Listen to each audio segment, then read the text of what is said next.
하나님께서 이 제사를 기쁘게 받으신 줄 믿습니다.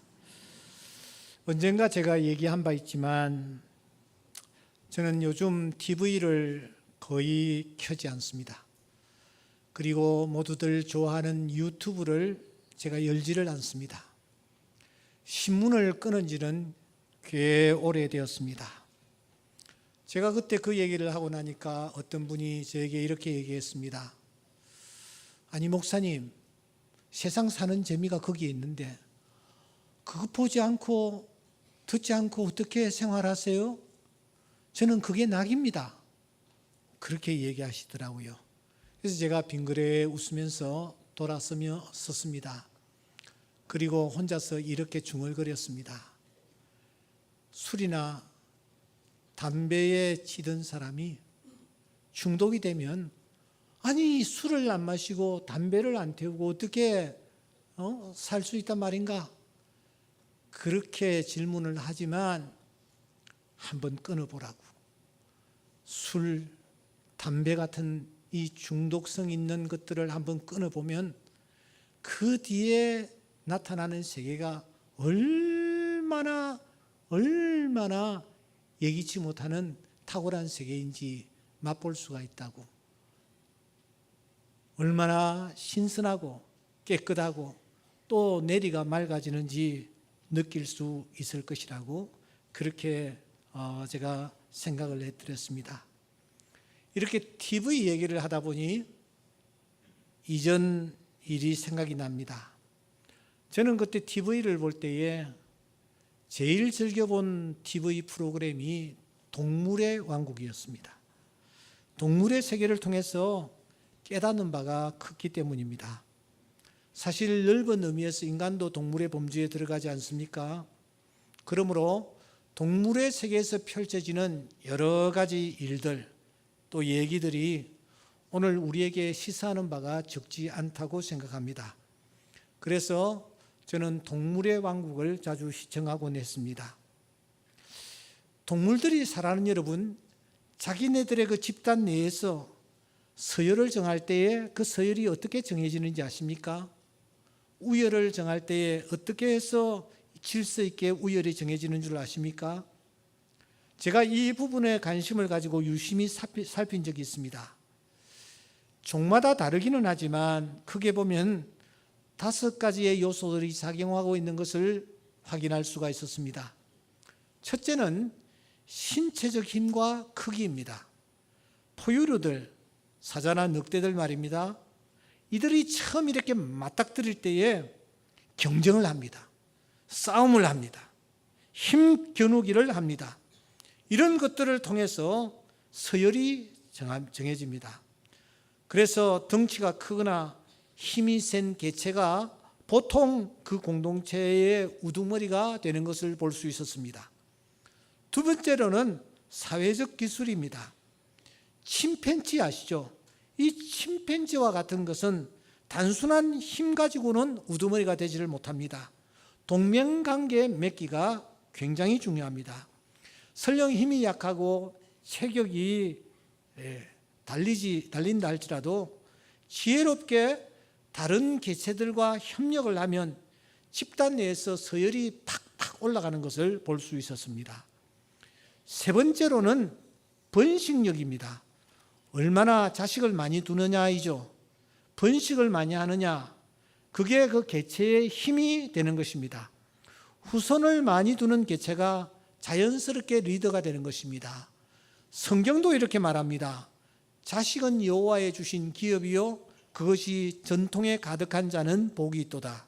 그 말씀 그대로 번식력이 강한 자가 서열 위에 서는 것입니다. 네 번째로는 나이입니다. 코끼리나 돌고래처럼 무리 생활을 하는 동물들 있지 않습니까? 이 개체에서는 나이 많은 개체가 우두머리가 되는 것입니다. 다른 개체들은 먼저 태어난 개체의 지혜와 경험을 존중하며 따릅니다. 그러니까 무리 이동의 경로라든지 혹은 또 무리 어디에 있는지 이런 것들을 확인하는 그 개체가 그 그룹의 지도자가 되는 것입니다. 다섯째로는 성적 매력입니다. 일부 새나 물고기들은 말입니다. 힘 대신에 화려한 깃털이 있어야 합니다. 노래 실력이 있어야 합니다. 이것이 매력 요소가 되는 것입니다. 이런 개체 앞에서는 상대가 꼼짝을 못합니다. 온갖 아양을 떨면서 자신들을 점지해 주기를 열망하는 것입니다. 정리하면은 동물들의 우열은 단순히 크기나 힘, 나이만이 아니라 지능과 협력과 경험과 여기에 성적인 매력 등이 종합적으로 작용할 때에 서열이 정해지는구나 하는 것을 확인한 바 있습니다.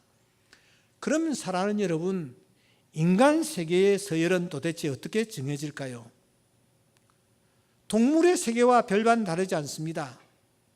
이런 모든 것들이 종합적으로 작용하여 서열이 매겨지는 것을 알 수 있었습니다. 마가복음 3장에는 제자들의 서열이 소개됩니다. 이미 우리가 3장은 지나쳐 왔습니다마는 마가복음 3장 14절 이하에 보면은 예수님의 제자들이 베드로, 야고보, 요한, 안드레, 빌립, 바돌로메 이렇게 서열이 맨 처음 정해지는 것을 볼 수 있습니다. 그런데 이 마가복음보다 마태복음은 보다 뒤에 기록되었습니다. 그 마태복음을 열어보면 순위가 바뀌고 있는 것입니다. 어떻게 바뀌느냐? 베드로, 안드레, 야고보, 요한, 빌립, 바돌로메, 도마, 마태, 야고보 이렇게 이 서열이 바뀌는 것입니다. 눈여겨볼 사람은 안드레입니다. 이 안드레가 처음에는 서열이 4위였습니다. 그런데 마태복음에 와서 보면은 서열이 2위가 되는 것입니다. 2단계나 수직 상승을 하는 것입니다. 또 성경을 자세히 살펴보니 누가복음을 보면은 누가복음에서는 뒷부분이 순위가 바뀌는 것을 우리가 확인할 수 있습니다. 마태복음에서는 도마, 마태, 야고보 이런 순위입니다. 그런데 누가복음에서는 마태, 도마, 야고보 이렇게 순위가 바뀌는 것을 우리가 볼 수 있습니다. 여러분, 이것은 무엇을 의미합니까? 제자들이 산지 사방에서 예수님의 제자로 부름을 받았습니다.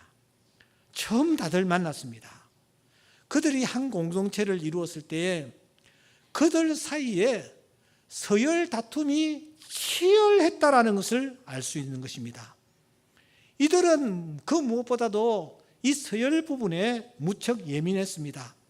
서로 간에 서열을 놓고 불꽃 튀는 경쟁을 벌인 것입니다. 그 현장이 어디입니까? 오늘 바로 본문입니다. 오늘 성경 본문은 이렇게 시작합니다. 9장 33절 예수님께서 제자들에게 묻습니다. 야, 너희들 길에서 서로 토론한 것이 무엇이냐? 이렇게 묻습니다. 그런데 그들이 잠잠했습니다.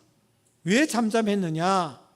길에서 서로 누가 크냐 이 부분을 놓고 쟁론하였기 때문이라는 것입니다. 여러분, 길에서라는 말을 놓치지 마셔야 합니다. 33절에도 길에서, 34절에도 길에서라는 단어가 한 번 더 반복됩니다. 강조되고 있는 것입니다. 그러니까 이 길에서 너희들 무엇을 했느냐? 라고 말하고 있는 것입니다. 시인 괴테는 성경 가운데서 루키스가 최고의 성경이라고 극찬을 한 바 있습니다. 그 이유는 이 루키스는 모티브가 아주 뚜렷했기 때문입니다. 루키 1장의 모티브는 무엇입니까? 그것은 길입니다. 모압으로부터 저 베들레헴까지 길이 하나 뚫려 있습니다. 그 길 위에 4사람이 걸어가고 있습니다. 엘리멜렉과 오르바와 나오미와 룻입니다. 이들이 그 한 길을 걸어가고 있는 것입니다. 그런데 여러분, 그들이 한 길을 걸어가고 있지만 그들은 전혀 다른 길을 걸어가는 자들이었습니다. 네 종류의 길을 걸어가는 자들이었습니다. 왜냐고요? 각각 선택하여 걸어가는 길이 달랐기 때문입니다. 그러니까 그들이 걸어가는 길은 단순히 길이 아닙니다. 여기에서 저 충정로로 가는 길, 그 길이 아니라는 것입니다. 여기에 등장하고 있는 길은, 룻기에 등장하고 있는 길은 각자가 선택한 인생이라는 것입니다. 이렇게 성경에서 길이라는 표현이 나타났을 때에 그 길은 단순한 길이 아니라 여러분, 그 사람의 인생 자체를 길이라고 표현하는 것입니다. 시편 37편 5절 말씀을 기억하십니까? 내 길을 여호와께 맡기라. 여러분, 여기에 길이 뭡니까? 인생입니다. 너의 삶을 여호와께 맡기라 라는 뜻입니다. 마태복음 5장에서 예수님은 좁은 길, 넓은 길에 대해서 말씀하십니다. 그 좁은 길, 넓은 길이 육신의 눈으로 볼 때 길이 좁고 길이 넓고 그게 아니죠. 길인 것입니다. 인생인 것입니다. 주님께서 요한복음 14장 6절에 내가 곧 길이요 그렇게 말씀하셨습니다. 주님이 길이라고 말씀하십니다. 이 길이 눈에 보이는 길입니까? 아닙니다. 이 길은 다른 길인 것입니다. 마찬가지입니다. 오늘 34절과 35절에 보면은 길이라는 표현이 등장합니다만은 이 길은 길이 아니라 인생을 뜻하는 것입니다. 지금 땅 위에 오신 예수님은 계속 길을 걸어가십니다. 어디론가로 걸어가십니다. 그 뒤를 제자들이 따라갑니다. 그러니까 한 목적지를 향해서 걸어가는 것처럼 보입니다. 하지만 주님이 걸어가시는 길과 제자들이 걸어가는 길은 영 다른 길이었습니다. 주님은 좁은 길을 지금 걸어가고 계십니다. 고난의 길을 걸어가고 계십니다. 십자가의 길, 죽음의 길을 걸어가고 있습니다. 하지만 제자들은 그와 정반대되는 길을 걸어가고 있는 것입니다. 그래서 너희들이 길에서 도대체 무슨 얘기를 나눴느냐 주님이 물으셨을 때에 제자들은 잠잠했습니다. 왜냐고요? 듣도 하지 못했기 때문입니다. 저들의 관심사는 주님의 관심사와는 완전히 달랐습니다. 그들이 나누고 있는 주된 대화는, 핵심 주제는 주님 생각과 전혀 달라 있었기 때문입니다. 그러면 그들이 나누는 주제가 무엇이었습니까? 그것은 누가 크냐라는 것이었습니다. 누가 크냐? 구체적으로 어떤 사건이 도화선이 되었을까요? 조금 전에 주님은 12제자 중에 너 하시면서 세 제자를 부르셨습니다. 그리고 이들을 데리고 변화산에 올라가시는 것입니다. 이 사건이 기폭제가 되지 않았나라고 생각합니다.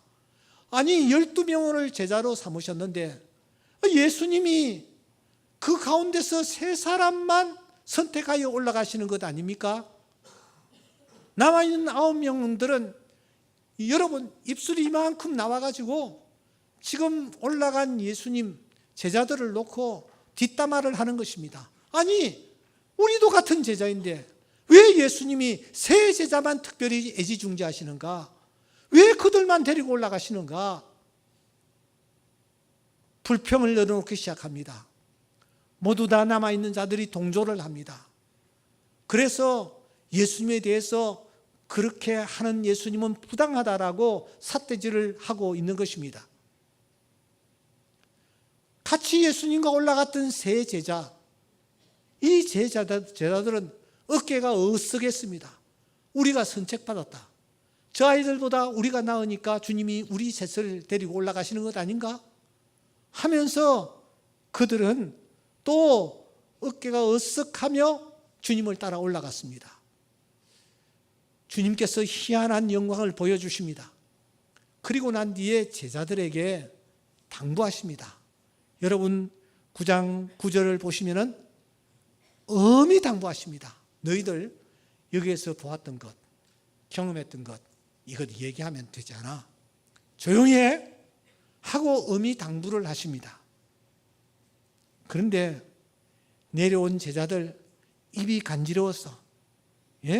그냥 넘어갈 수가 없었습니다. 너에게만 내가 얘기해. 아무에게도 이 얘기 하면 안 돼. 비밀이야. 하면서 그들이 보았던 그 상황을 퍼뜨리는 것 아닙니까?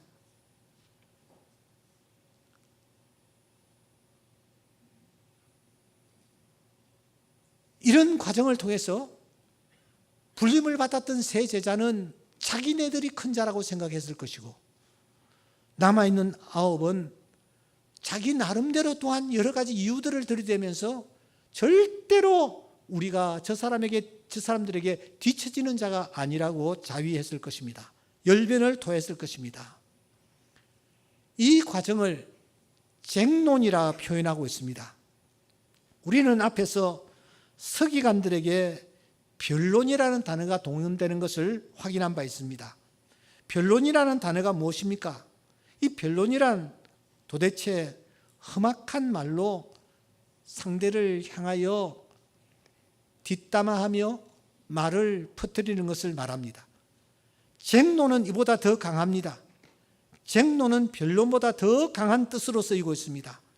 이 순간만은 이 제자들이 서기관들보다 훨씬 더 수준 낮은 얘기들을 주고받았다라는 것입니다. 그러므로 주님이 그들을 부르셨을 때에 자신들이 내뱉은 말이 너무 부끄러워서 답하지를 못했던 것입니다. 하지만 주님은 멀리서 자신들이 어떤 말을 했는지 다 꿰뚫어 보고 계셨습니다. 쟁론한 핵심을 파악을 하고 계셨습니다. 자기네들끼리 논쟁을 벌인 주제를 훤히 알고 계셨습니다. 사랑하는 여러분, 우리가 인생의 길을 걸어가고 있습니다. 우리가 인생의 길을 걸어가면서 어떤 관심사들을 주고받고 있습니다. 나누는 대화의 핵심은 도대체 무엇입니까? 그것을 우리 주님은 다 알고 계십니다. 서로 간에 은밀히 주고받는 말들도 주님은 다 알고 계십니다. 너만 알아야 돼. 다른 사람에게 얘기해서는 되지 않아? 너에게만 하는 얘기인데. 우리가 교회라는 공동체를 우리가 섬기고 있습니다. 교회는 봉사를 위해서 여러 직분들을 주셨습니다. 그런데 이런 직분이 어느 틈엔가 서열을 만들어 버렸습니다. 서리 집사 때는 참 겸손하고 열심히며 정말 괜찮은 사람이었는데 어느 틈엔가 그가 안수 집사가 되었습니다. 권사가 되었습니다. 그리고 장로가 되었습니다. 어쩌다 보니 장로 부인이 되었습니다. 그러다 보니 사람이 달라졌다라는 말을 듣습니다. 영 그 사람이 변했다라고들 합니다. 이런 제자들을 향하여 우리 주님께서 무엇을 당부하십니까? 여러분 35절을 우리 또박또박 한번 읽어보겠습니다. 시작. 예수께서 앉으사 12제자를 불러서 이르시되 누구든지 첫째가 되고자 하면 뭇사람의 끝이 되며 뭇사람을 섬기는 자가 되어야 하리라 하시고, 여기에서 여러분 35절 앉으사라는 단어를 주목하셔야 합니다. 지금 주님이 앉으십니다. 한가롭게 풍광을 감상하며 걸어가고 있지 않습니다. 그 길을 걸어가시는 도중에 앉으셨습니다. 일부러 앉으셨습니다. 이 액션이 무엇을 의미합니까? 우리 주님께서 중요한 말씀을 하실 때는 언제나 앉으시곤 했습니다. 마태복음 5장 1절에 보시면 예수께서 무리를 보시고 산에 올라가 앉으시니 제자들이 나온지라. 앉아서 주님은 그 유명한 산상보훈의 말씀을 주시는 것입니다. 마태복음 13장 1절과 2절에 보시면 예수님이 나가사 바닷가에 앉으셨다라고 말합니다. 바닷가입니다. 물이 질퍽질퍽한 곳입니다. 앉기에 불편한 곳입니다. 그런데 주님께서 앉으십니다. 사람들이 더 많이 몰려오니까 이번에는 배를 하나 준비하시고서는 배에 올라가 앉으셨다 그렇게 말씀합니다. 여러분, 사람들이 객가에 모여 있다면 말씀하셔야 할 주님이 그곳에서 일어서셔야 되지 않겠습니까? 아랫배에 힘을 주고 단단히 소리를 내셔야 되지 않겠습니까? 이런 마이크 시스템도 없는 상황 속에서 주님이 배에 앉으십니다. 왜 예수님께서 앉으십니까? 지금 예수님은 천국의 비밀 7가지를 말씀하시기 위해서 앉으시는 것입니다. 중요한 말씀을 하시기 위해서 주님이 앉으시는 것입니다. 누가복음 룻기서 4장은 이 괴테가 아주 칭찬한 그런 부분입니다. 그런데 이 룻기서 4장에 보시면 앉는다라는 표현이 무려 5번이나 등장합니다. 앉아있더니 앉으라, 앉으매, 앉으라, 앉으매. 여러분, 왜 이 단어가 이렇게 쓰여지고 있는 것입니까? 지금 보아스가 대단히 중요한 결정을 해야 하는 상황에 놓여 있기 때문에 그것을 알려주기 위하여 앉는다라는 표현이 등장하는 것입니다. 마찬가지입니다. 주님이 마가복음 9장 35절 말씀에 앉으셨습니다. 앉으셔서 주님이 중요한 말씀을 하시는 것입니다. 우리 다 같이 한번 읽어보겠습니다. 시작. 예수께서 앉으사 12 제자를 불러 이르시되 누구든지 첫째가 되고자 하면 무사람의 끝이 되며 무사람을 섬기는 자가 되어야 하리라. 주님이 앉으셨습니다. 그리고 어디서로부터인지는 모르겠지만 아이 하나를 데리고 오십니다. 그리고 실물 교훈을 하시는 것입니다. 36절, 아이를 데려다가 그들 가운데 세우시고 그를 안으시면서 주님이 말씀하십니다. 37절, 누구든지 내 이름으로 이 어린 아이 하나를 영접하면 나를 영접하는 것과 마찬가지다. 나를 영접하느냐? 나를 영접하는 것이 아니다. 하나님을 영접하는 것이다. 그렇게 주님께서 알려주십니다. 섬기는 구체적인 모습이 무엇일까? 높아지는 모습이 무엇일까? 그것은 바로 나약한, 힘없는, 아무것도 가진 것이 없는 나약한 아이를 섬기는 것. 그것이 곧 주님을 섬기는 것이요, 주님을 섬기는 것은 하나님을 섬기는 것이요, 하나님을 섬기는 것이 곧 첫째가 되는 길이요 높아지는 길이라고 가르쳐 주는 것입니다. 그러면 구체적으로 아이를 어떻게 섬겨야 하느냐? 41절에 보시면 너희가 그리스도에게 속한 자라 하여 물 한 그릇이라도.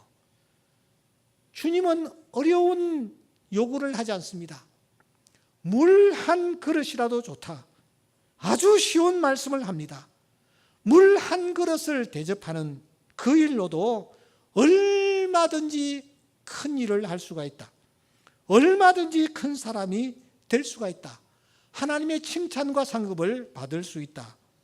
어렵고 힘들고 거창한 부분만 관심을 가지지 말고 어린아이, 나에게 다시 되돌려 줄 것이 없는 어린아이, 그 어린아이에게 찬물 한 사발을 접대하는 이것이 출발점이 되어야 된다라고 말씀하시는 것입니다. 어제 80주년 찬양제, 참 감동의 물결이었고, 어제 저녁에 제가 잠을 제대로 자지 못하고 뒤척이다가 새벽 일찍 나왔습니다마는 수고하신 분들 정말 애쓰셨습니다. 근데 이 게스트들 김연아 어린이하고 또 우리 시네라 씨하고 이윤정 씨하고 이 세 분이 사청에 올라와서 저와 함께 담소를 좀 나누고 냈습니다. 제가 그 김연아 어린이에게 물었습니다. 어떻게 해서 이렇게 훌륭한 바이올리니스트가 되느냐 하니까 자기가 로마에 가는 길이 있는데 로마 공항에서 유명한 피아니스트가 유튜브 그 방영을 위해서 피아노를 치는데 자기가 겁없이 달려갔대. 비발디 사계 중에 3악장을 저와 함께 한번 협주를 했으면 좋겠다고.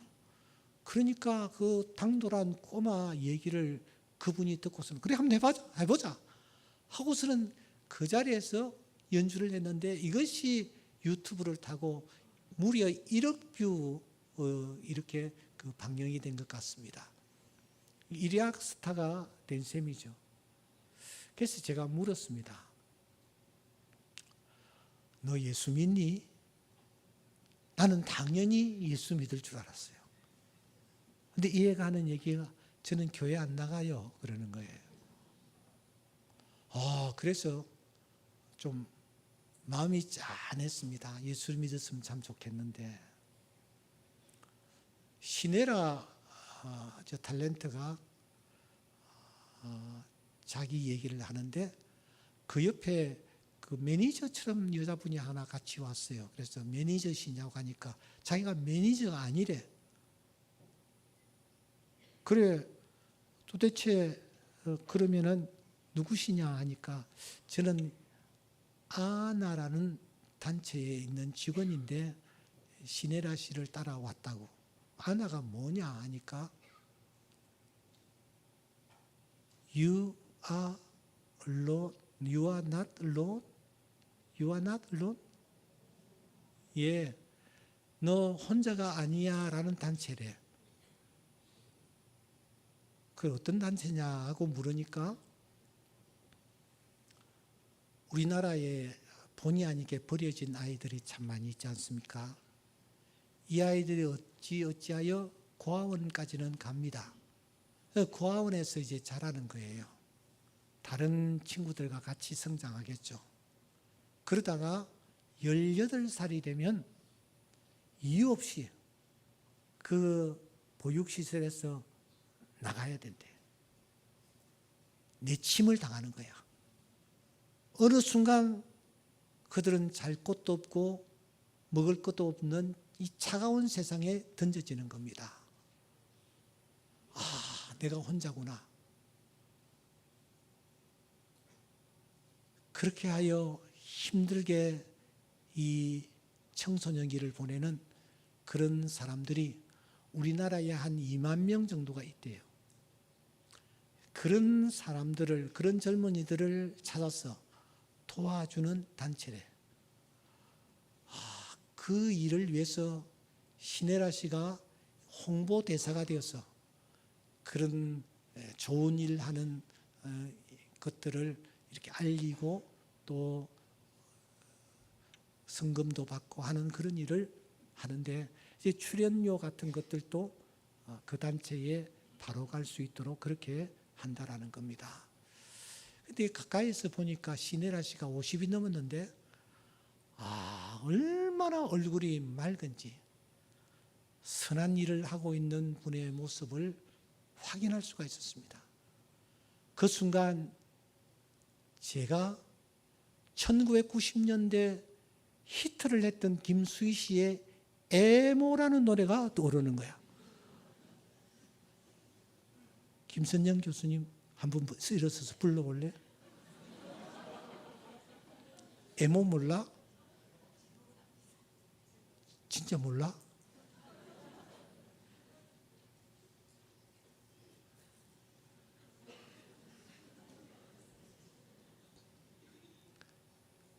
이런 가사가 있잖아요.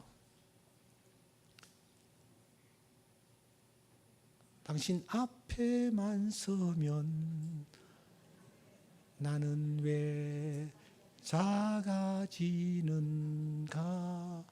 그런 가사가 있어요. 시네라 씨 앞에서 내가 너무 작아지는 거예요. 나는 아무것도 한 것이 없이 여기까지 왔구나. 그런 생각이 들었어요. 시네라 씨는 차인표와 결혼하여 아들을 얻었습니다. 그런데 그 이후에 여아이 2명을 입양을 해가지고 지금 얼마나 잘 키우는지 몰라요. 국민훈장 동백장을 받은 것으로 알고 있습니다. 참 반듯하게 살아가는 그런 자매구나, 그런 생각을 했습니다. 그런데 예수를 모른다는 그 김연아가 무대에 서서 뭘 연주하셨습니까? 예. 내 주를 가까이. 그리고 또 나 같은 죄인 살리신 이 곡을 연주하는데 너무 또 연주를 잘하는 거예요. 그래서 제가 기도를 했습니다. 하나님, 저 아이도 이 연주를 통해서 예수 그리스도를 영접할 수 있도록 은혜를 베풀어 주시옵소서. 아마 그렇게 되리라고 생각합니다. 사랑하는 여러분, 이 땅의 삶을 영위하면서 오늘 우리는 관심사를 어디에 두고 있습니까? 어떤 대화들을 주고받고 있습니까? 예수님을 따르는 제자들, 예수님의 제자들이라고 하면서도 그들은 모였다 하면 누가 높으냐, 누가 강하냐, 이러한 대화들을 주고받았습니다. 사랑하는 여러분, 우리 모두가 다 하나님이 부르시면 다 두고 가야 할 자들입니다. 우리의 대화가 예수이기를 주의 이름으로 축원합니다. 주님을 높이는 대화가 오갈 수 있기를 소원합니다. 너만 아는데, 너만 알아야 돼, 이렇게 수준 낮은 대화들을 주고받는 것이 아니라 예수님을 높이고 예수님을 소개하는 하나님의 귀한 자녀들로 다듬어지는 은혜가 있기를 주의 이름으로 축원합니다.